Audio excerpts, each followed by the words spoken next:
오늘 수업의 하이라이트 같은데, 자, 설명 좀 드릴게요.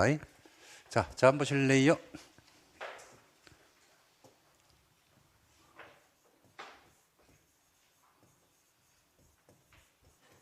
주환경 개선 사업,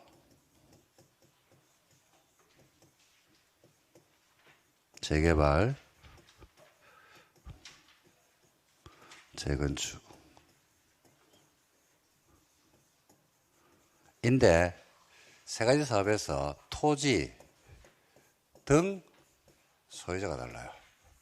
토지 등 소유자가 누구냐 하면 나중에 조합원이 됩니다. 야가 누구냐면 분양 자격을 줘요. 그리고 토지 등 소유자를 모르면 분양 자격이 누구한테 주어질지, 조합원이 누가 될지를 파악을 못 해버립니다. 토지 등 소유가 중요한데, 이게 이 공인중개사 공부하시는 분들도 처음에 공부할 때 요거부터 공부를 하거든요. 이게 왜 구분을 해야 되냐면, 개선사업하고 재개발사업에서의 토지 등 소유자하고 재건축의 토지 등 소유자가 달라요.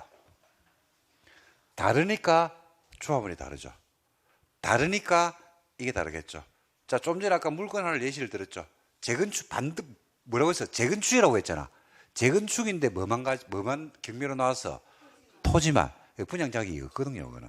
그게 만약에 재개발이었으면 분양 자격이 있어요. 그러니까 이게 봐봐요. 똑같은 정비 사업인데 뭐는 되고 뭐는 안 되고, 어이씨 짜증나, 헷갈리죠, 그죠? 그래서 토지 등 소유자가 다릅니다. 토지 등 소유가 어떻게 다르냐면, 개선 사업과 재개발 사업은요, 누구를 토지 등 소유자로 보냐면 토지 소유자,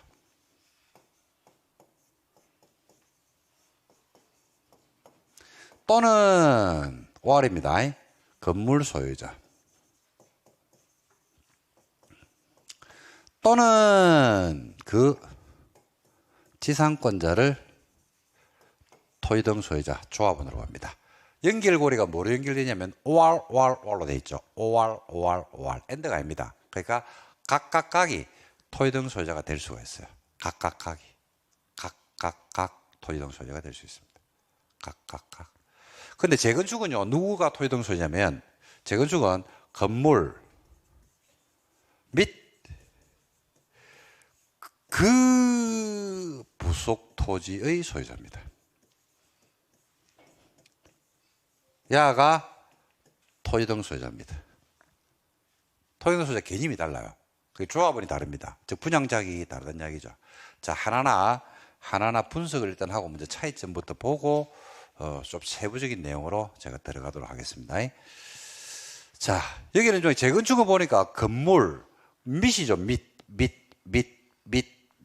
OR이 아니네. 밑 엔드 그 부속 토지네요. 여러분, 그자가 수식하는 게 뭘 수식하죠? 그렇죠. 앞에 있는 건물을 수식하죠. 그 재건축은요, 건물뿐만 아니라 건물이 깔고 있는 토지 소유자가 조합원이 돼요. 토지 등 소유자가 됩니다.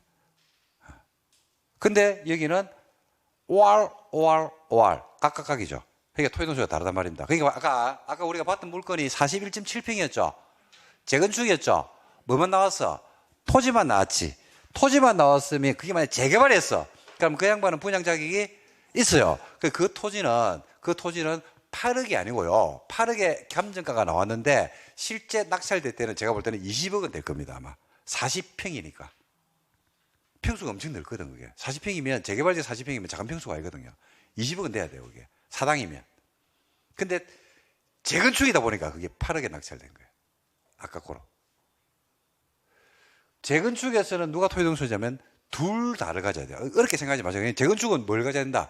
둘 다. 그리고 재개발은요, 각각 이러면 돼요. 그러면 토지 등 소유자로 구분할 수 있어요. 각각. 그러니까 재건축 물건인데 재건축 정비구로 지정되고 재건축을 한데, 근데 각각 나와 있어. 쳐다보면 좀 분양 자격은 없고, 쳐다보고 싶을 때는 청산용으로 쳐다보세요. 청산금 받을 용도로. 재개발인데 재개발 정비구래. 그죠? 근데 토지만 나와 있대.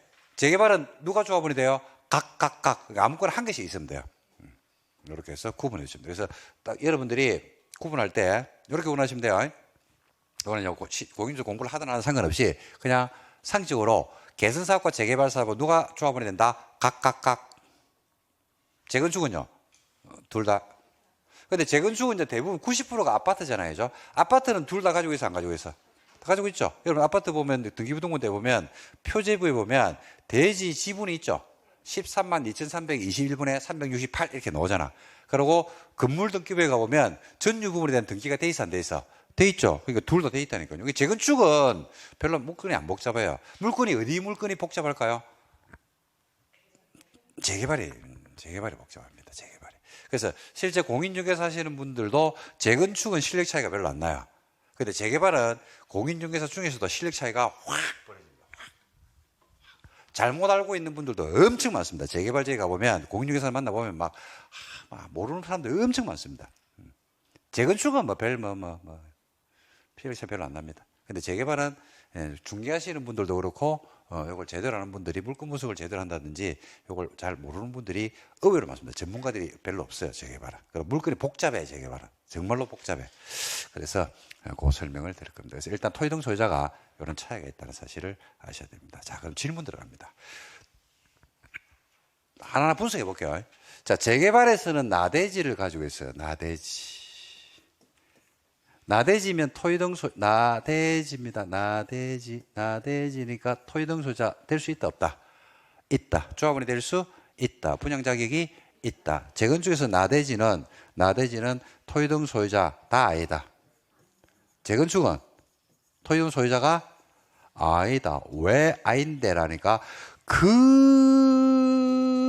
부속 토지라고 했거든요. 건물이 깔고 있는 토지라고 했거든요. 이게 안 된다고. 토지등 소유자가 아니란 말이 무슨 말인데? 조합원이 아니란 말이죠. 조합원이 아니란 말이 무슨 말인데? 분양 자격이 없다. 분양 자격이 없다는 말이 무슨 말인데요? 청산 대상으로 빠져나간다. 이렇게 되는 겁니다. 그 청산금 보고 이러는 거예요. 그러면 청산금도 계산할 줄 알면 참 좋겠네. 그렇지 않을까? 그렇지 않을까요? 네. 이게 큰 수익이 나는 경우들도 많아요. 나중에 한번 그런 내일 제가 설명할 겁니다. 내일. 재개발 지역에서 큰 수익을 얻는 요즘은 그게 이제 막혔는데 불과 2, 3년만 하더라도 떼돈을 벌 수 있는 기회들이 구멍이 있었거든요. 근데 그 구멍을 법이 메꿔버렸어요. 우리가 친한 사람한테 몇 명이 얘기해 줬는데 그 법을 메꿔버리더라고. 지금은 안 됩니다. 왜냐하면 청산을 해줘야 되거든요. 청산을 언제까지 하게 되냐면 언제 해야 되냐면 분양 신청하기 전에 청산해야 돼요. 분양 신청 받고 나면 바로 청산해 줘야 되거든요. 청산을 돈을 줘야 돼. 10억 이리 줘야 된다니까. 그 10억을 줄까 안 줄까 조합에서. 아니 이제 내가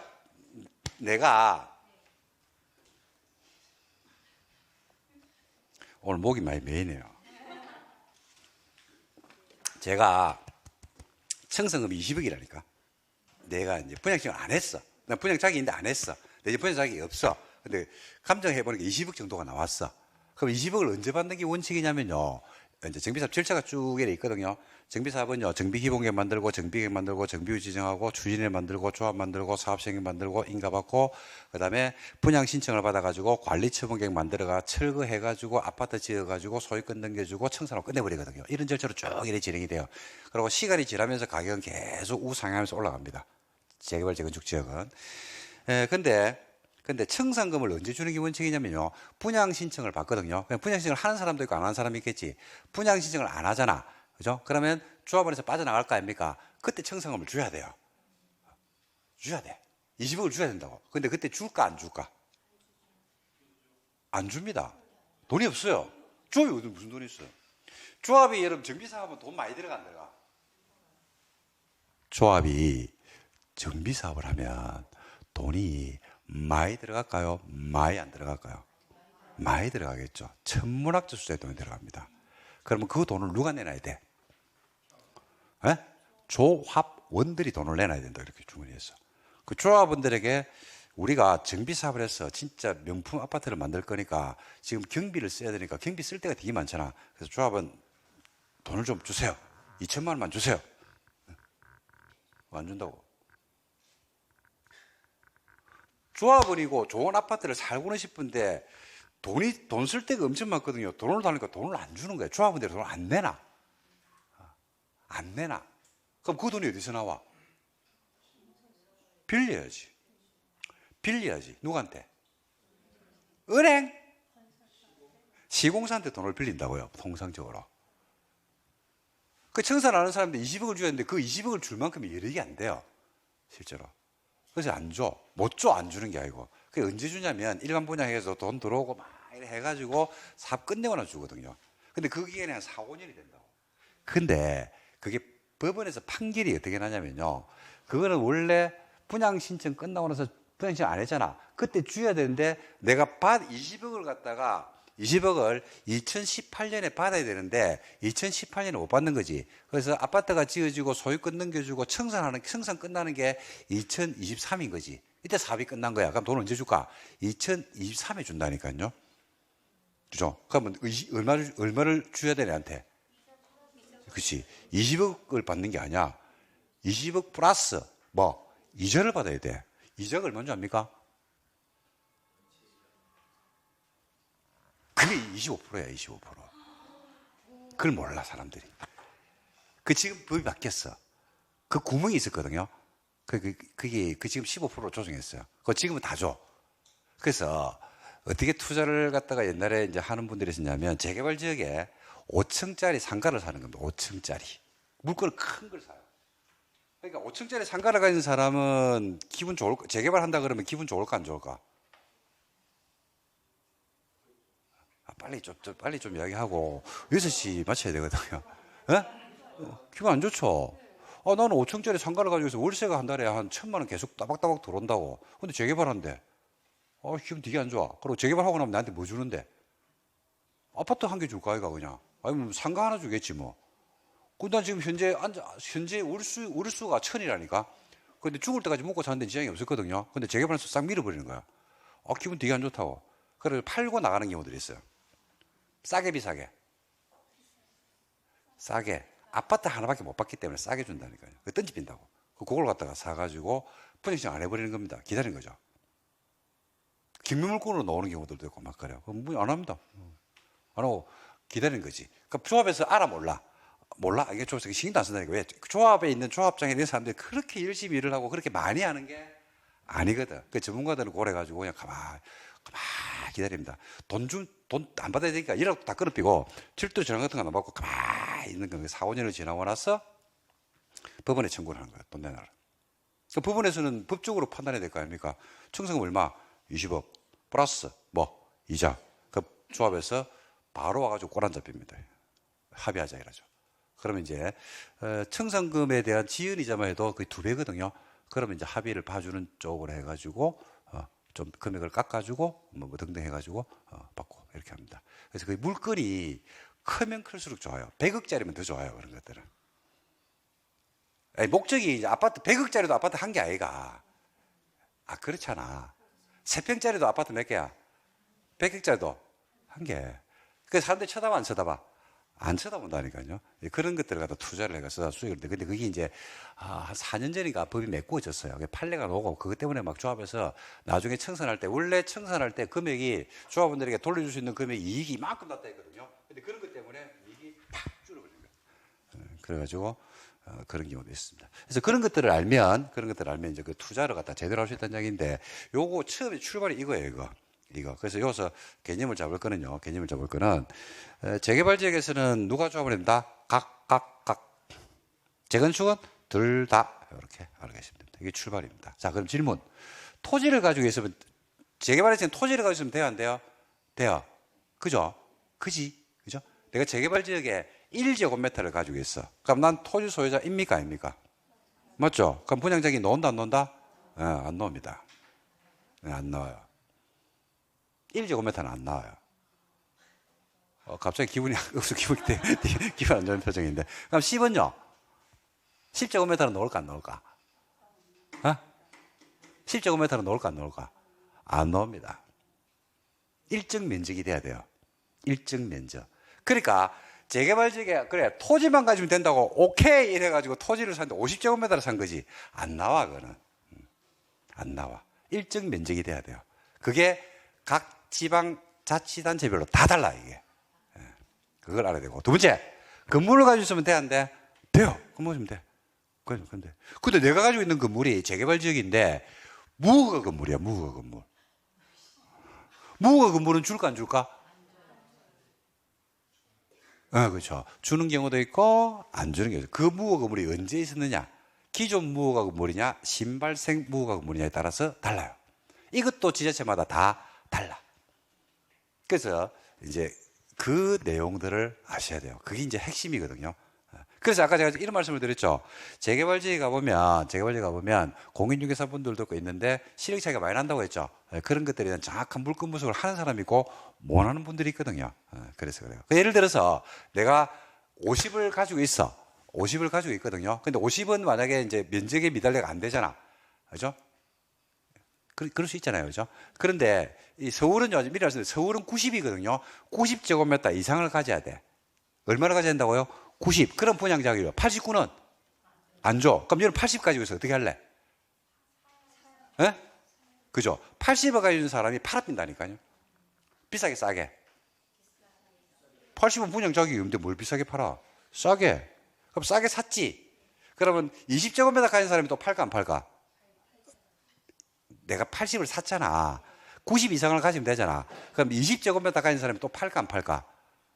팔겠지. 안 돼. 20 가지고는 안 되니까. 그걸 모으면 얼마가 돼? 100. 그러면 이제 분양자격이 나오는 거예요.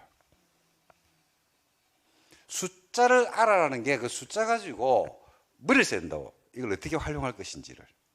그리고 실망맨분들이 막 쏟아져요. 이제 하게 되면 쫙 보면 오거든. 그런 것들. 그리고 건물이라 했을 때 이게 이제 어떤 건물을 이야기하는지 하는 등등. 이런 것들 보시면. 지상권자는, 참고로 말씀드리면 지상권자는 관리처분계획에서 분양 대상에서 제외해버립니다. 이거는. 조합원은 되는데요. 조합원은 되는데 분양 대상에서 제외되어버립니다. 근데 이거는 뭐 의미가 없는 게 일단은 지상권만 가지고 있는 거는 좀 드물거든요. 토지 소유자가 A고 건물 소유자가 B입니다. 그러면 건물 소유자 B는 뭘 가지고 있을까요? 지상권을 가지고 있겠죠. 그렇기 때문에 분양자격에서는 야는 뺍니다. 나중에 조합원은 돼요. 조합원은 되는데 뺍니다. 근데 통상적으로 건물 소유자고 토지 소유자고 건물 소유자가 다를 때 지상권자고 건물 소유자고 동일인 경우가 대부분이겠죠, 그죠? 그래서 그거는 뭐 이런 민법을 갖다가 배우게 될 건데 민법과 관련된 지식도 배우게 될 건데 뭐 큰 의미는 없다 해서 보셔도 무방하지 싶습니다. 자, 됐어. 여기까지 일단 할게요. 이거보다 조금 더 세부적인 내용들이 있거든요. 자, 그걸 설명을 드릴 겁니다. 그게 여러분들 어디에 있냐면 여러분 보고 있는 교재 71페이지에 나옵니다. 좀 쉴까요? 네, 좀 쉬었다가 마무리 짓도록 할게요.